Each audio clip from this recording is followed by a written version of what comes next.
झगड़ालू पति पत्नी को ऐसे समझ आई अपनी गलती। किसी शहर में दो परिवार आस पास में रहते थे। दोनों परिवार में सदस्यों के नाम पर सिर्फ पति पत्नी रहते थे।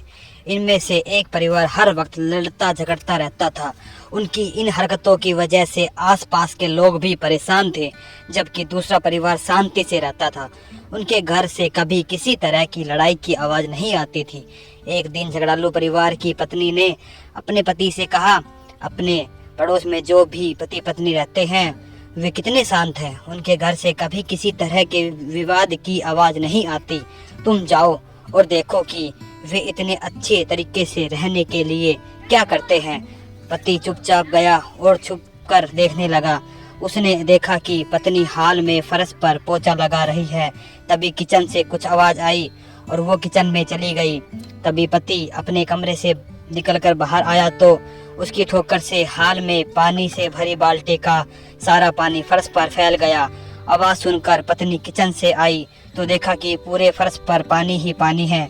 वो अपने पति से बोली, यह मेरी गलती है कि मैंने रास्ते से बाल्टी को नहीं हटाया।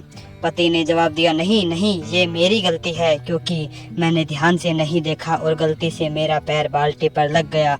दोनों पति पत्नी ने अपनी अपनी गलती मान ली और वह आपस अपने काम में लग गए। झगड़ालू परिवार का पति, जिसने ये सब देखा और जाकर अपनी पत्नी को पूरी बात बताई। झगड़ालू पति पत्नी थोड़ी देर खामोश रहे और फिर पति ने कहा, उनमें और हम लोगों में यही अंतर है कि हम एक दूसरे को गलती के लिए जिम्मेदार ठहराते हैं, जबकि वे खुद को गलती मानने को तैयार रहते हैं। इस वजह से उनका परिवार खुशहाल है। झगड़ालू पति पत्नी को अपनी गलती का एहसास हो चुका था और इन्होंने इस घटना से भविष्य के लिए सबक भी ले लिया था। निष्कर्ष यह है कि पति पत्नी एक गाड़ी के दो पहिए के समान हैं। एक में भी यदि कोई समस्या है तो गाड़ी ठीक से नहीं चल पाती। गृहस्थी की गाड़ी आपसी सामंजस्य पर टिकी होती है। इनमें अगर जरा सा भी ईगो यानी अहंकार आ जाए तो फिर इसे चलाना बहुत कठिन हो जाता है। धन्यवाद दोस्तों। अगर वीडियो अच्छी लगे तो सब्सक्राइब करें। Thanks for watching.